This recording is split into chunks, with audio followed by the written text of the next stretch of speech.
गडेरिया समाज को एकजुट करने का संकल्प लेकर राष्ट्रीय अध्यक्ष संतोष पाल ने किया सम्मेलन। आज शहर के गया कॉलेज खेल परिसर में सासाराम से पधारे बिहार युवा गडेरिया मोर्चा संगठन के राष्ट्रीय अध्यक्ष श्री संतोष पाल जी के संरक्षण में गडेरिया समाज के गया जिला अध्यक्ष के आग्रह पर बैठक आहूत की गई। बैठक की शुरुआत पूजनीय लोक माता अहिल्याबाई होलकर की तैलीय चित्र पर माल्यार्पण एवं दीप प्रज्वलित कर किया गया। इस बैठक का मुख्य मुद्दा गडेरिया समाज के लोगों को जागरूक कर राजनीति में भागीदारी लेना तथा आरक्षण का भरपूर लाभ उठाते हुए अच्छे से अच्छे पद को हासिल कर सभी तरह के सरकारी कार्यालयों में पदाधिकारी बन कार्य करना तथा अपने समाज के लोगों का विशेष ख्याल रखना था।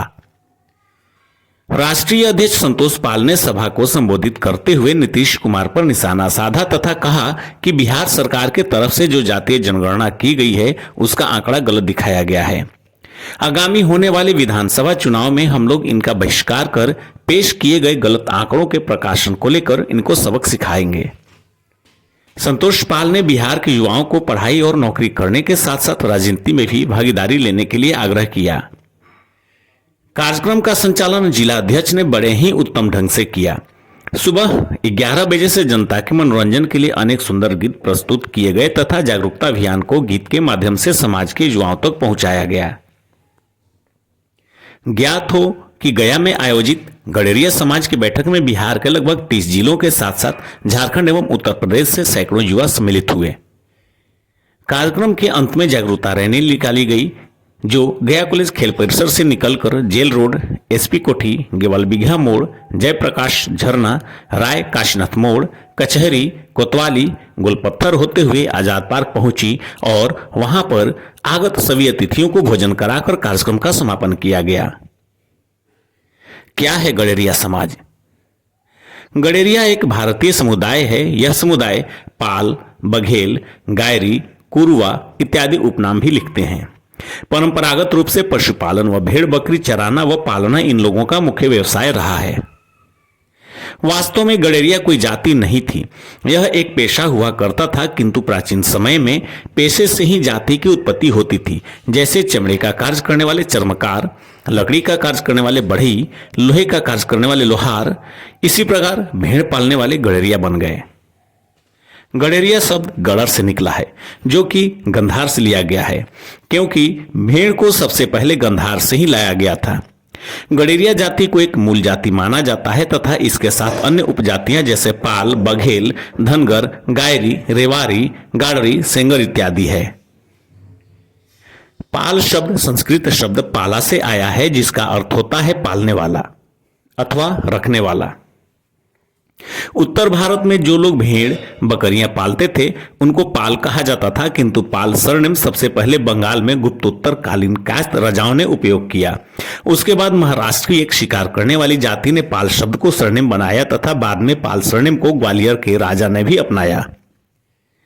इस जाति का जीवन शैली कई बड़े शहरों से अलग होती है। यह जाति पूर्व से ही कृषि और पशुपालन के लिए मानी जाती रही है, लेकिन अब ये औद्योगिक क्षेत्र में भी काम करते हैं। इनकी धरोहर में गीत, नृत्य और कई अन्य परंपराएं भी शामिल है।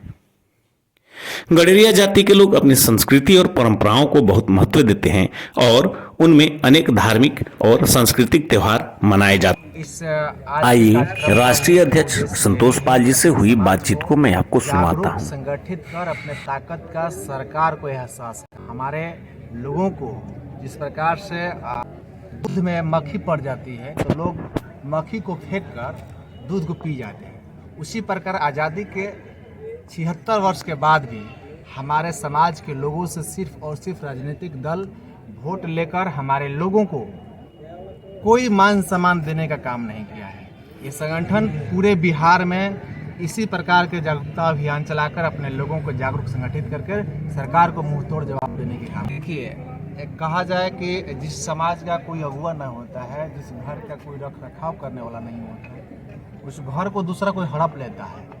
उसी प्रकार हमारे लोग कोई विधानसभा में नहीं है, लोकसभा में नहीं है। इसी वजह से ये सरकार समाज का हमारा चोरी करके, घोटाला करके कुछ विशेष जात को ज़्यादा बताने के लिए, उसको शक्तिशाली बताने के लिए इस तरह का घोटाला किया है हमारे समाज।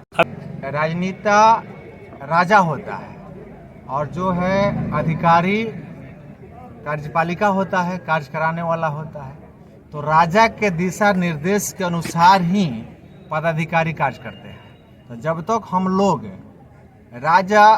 बिहार के सरकार में हम लोग सक्रिय नहीं रहेंगे तो हमारे लोगों का आवाज़ कौन उठाएगा। पहले हमारे भेड़ी पालन करने के लिए सरकार जो है भिन्न भिन्न प्रकार की योजना चलाई थी और हमारे भेड़ का जो बाल होता है वो अच्छे दरों पर बिक जाता था और उसका कंबल बना हुआ सरकार खरीद कर पुलिस महकमे में देती थी। लेकिन आज के तारीख में भैया ऐसा हो गया है कि हमारे कंबल जो भेड़ी का बाल होता है वो खेत खलिहानों में फेंक दिया जाता है। तो इस प्रकार से जब हम अपने और एक चीज़ है कि हमारे लोग खेतों में रहते हैं, जंगलों में रहते हैं, ज़्यादातर सिवान में रहते हैं। तो ऐसे स्थितियों में जिसका कुछ औकात नहीं है, जिसका कुछ वैल्यू नहीं है, वो भी हमारे समाज के लोगों को गलिया के चला जाता है। आपसे मैं अपने समाज के युवाओं से कहना चाहता हूँ कि युवा अब जग जाइए, अपना अधिकार को मांगने से नहीं छीन कर ले लीजिए। युवा साथियों से आह्वान कर रहा हूँ कि साथियों जागिए और अपना अधिकार को समझिए और जो मान सम्मान देगा उसी को आप मान सम्मान दीजिए, जो मान सम्मान नहीं देता है उसको मान सम्मान बिल्कुल मत दीजिए। युवाओं से एक बात कहना चाहता हूँ कि जिस तरह से छोटी सोच और पैरों में मोच इंसान को आगे बढ़ने नहीं देती है, उसी प्रकार मैं अपने समाज के लोगों से कहना चाहता हूँ कि समाज के युवा, बूढ़ बुजुर्ग सभी लोग सोच को पॉजिटिव रखिए, बड़ा रखिए। जब प्लान ही करना है तो बड़ा कीजिए। सोचना ही है तो कुछ अच्छा सोचिए, सोचना ही है तो कुछ लंबा सोचिए। जब आप लंबा सोचिएगा, आप अच्छा सोचिएगा तो अच्छा ही सकारात्मक ही काम होगा। मैं आपको बता देता हूँ, बिहार युवा गड़रिया मोर्चा संगठन के नेतृत्व में बिहार के सभी जिलों में जागरूकता अभियान किया जाता है ताकि अपने समाज को जागरूक करे, संगठित करे, हक और अधिकार की लड़ाई लड़े। अपने हक को जब तक कोई भी व्यक्ति हो वो अपने हक और अधिकार को नहीं समझेगा तो अपने हक और अधिकार से वंचित रहेगा। देख रहे हैं आप, मछली पालन के लिए सब्सिडी मिल रहा है, गाय पालन के लिए सब्सिडी मिल रहा है, जहाँ तक कि सुअर पालने के लिए सब्सिडी मिल रहा है। तो जो गणरी हमारे समाज के लोग हैं जो रात दिन जंगल में रहते हैं, भेड़ की पालन करते हैं, उनको भी तो सब्सिडी मिलनी चाहिए ना। अब ये जो जातीय जनगणना हुई है, जो रिलीज हुई है, ये सरासर गलत है।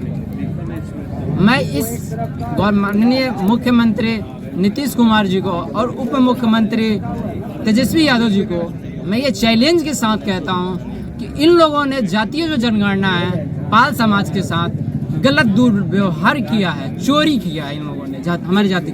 मेरा नाम हुआ डॉक्टर धनजी पाल। मैं बिहार युवा गड़रिया मोर्चा संगठन का राष्ट्रीय प्रवक्ता हूं और आने वाले 2025 के लोकसभा चुनाव का डिहरी विधानसभा 212 का मैं भावी प्रत्याशी हूं। सरकार की कहानी है, सरकार की कहानी है साइलेंट वोटर कौन है। सरकार की कहानी है साइलेंट वोटर कौन है।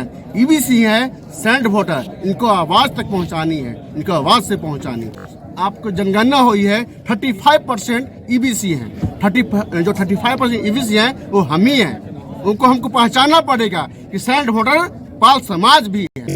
इसी में तो घोटाला हुई है, जो जनगणना हुई है घोटाला हुई, इसके विरोध में हम लोग खड़े हैं। देखिए हमारे राज्य के मुख्यमंत्री, भूतपूर्व मुख्यमंत्री जब अशिक्षित हो सकते हैं, नए मैट्रिक हो सकते हैं, तो हमारे गड़रिया समाज के संतोष पाल जी मुख्यमंत्री क्यों नहीं हो सकते? वो ग्रेजुएशन किए हुए हैं, क्या उनको अधिकार नहीं है एक मुख्यमंत्री पदाधिकारी बनने का, मुख्यमंत्री का दर्जा पाने का? मैं अपने समाज से कहता हूँ कि हम लोग एकत्रित होकर संतोष पाल जी को हम लोग चयनित करेंगे और विधानसभा में जरूर भेजने की कोशिश करेंगे। आज जो हमारा समाज है वो अब किस ओर जाएगा, इसका डिसीजन तभी लिया जाएगा जब हम पूर्ण रूप से हर एक जिला के अंदर अपना अध्यक्ष, उपाध्यक्ष, और जो ये आज देख रहे हैं आप, ये 5 से 6ठा जिला है और इसी तरह से बिहार के जितने जिले हैं सब में ये काम किया जाएगा। और करने के बाद फिर जो है जो पार्टी हमें विधानसभा और लोकसभा में अपनी जो हमें जितना हम जनसंख्या हैं उतना ही हमें भैया तुम परसेंटेज के हिसाब से हमें तुम उतना सीट दे दो, उतना हमें टिकट दे दो, हम उस पर लड़ेंगे। जीते या हारे वो तो अलग बात होती है। और मैं ये दावे के साथ कहता हूँ, अगर बिहार का कोई भी विधायक या एमपी को अगर कोई भी पार्टी से जो पार्टी है उससे अगर टिकट मिलता है तो हम पूरे पाल समाज चंदा करके उसको लड़ाने का काम करेंगे। बहुत अच्छा लग रहा है भैया। आज है तो हम लोग जा रहे हैं कि मैं हम लोग के समाजी देखना है। अच्छा, तो आप क्या संदेश देंगी अपने महिलाओं को? महिलाओं के कहेंगे 1 से 2 बढ़ावेंगे और क्या करेंगे, बढ़ते कदम में करेंगे।